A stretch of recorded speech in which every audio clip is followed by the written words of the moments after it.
देखियत प्रगट गगन अंगारा, अवनि नावत एक तारा। भारत में आपका स्वागत, वंदन, अभिनंदन।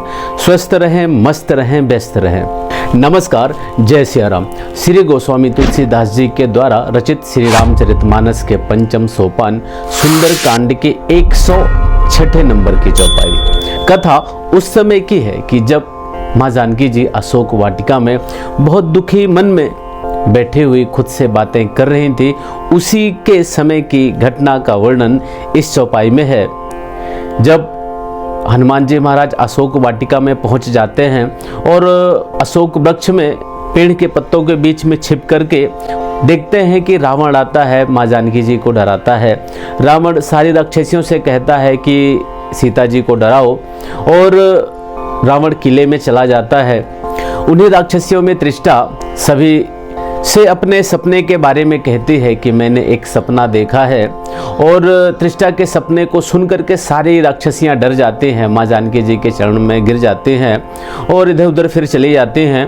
उसके बाद माँ जानकी जी का और त्रिष्टा का बहुत सारा संवाद चलता है। माँ जानकी जी त्रिष्टा से मरने की बातें कह देती हैं कि मेरा जीना अब बहुत बेकार है, पीड़ा सही नहीं जाती है, मेरे लिए चिता बना दे, मैं मर जाऊं।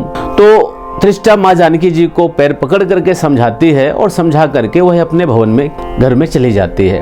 उसके बाद माँ जानकी जी खुद से बातें कर रही होती हैं। इस चौपाई के पहले हमने देखा है कि माँ जानकी जी कहती हैं कि आज तो विधाता भी प्रतिकूल हो चुका है, ना तो आग मिल रही है और ना ही मेरी पीड़ा मिट रही है। उसके बाद की कथा इस चौपाई में है। देखियत मतलब होता है दिखाई देना, प्रगट मतलब प्रगट, गगन मतलब आकाश, अंगारा मतलब अंगार, आग के गोले, अवनि मतलब होता है पृथ्वी, धरती, ना मतलब ना, आवत मतलब आना, एकौ मतलब एक भी, तारा मतलब आसमान में चमकने वाले रात के समय पे सितारे। देखिए चौपाई का अर्थ क्या है कि माँ जानकी जी मन ही मन में खुद से बातें करते हुए कहते हैं कि देखियत प्रगट गगन अंगारा, आकाश में अंगारे प्रगट दिखाई दे रहे हैं, अवनि नावत एकौ तारा, एक भी तारा पृथ्वी पर नहीं आता है। कितने दुखी मन से माँ जानकी जी हर तरह से सोच रही है कि मेरा शरीर जो है वो मिट ही जाए।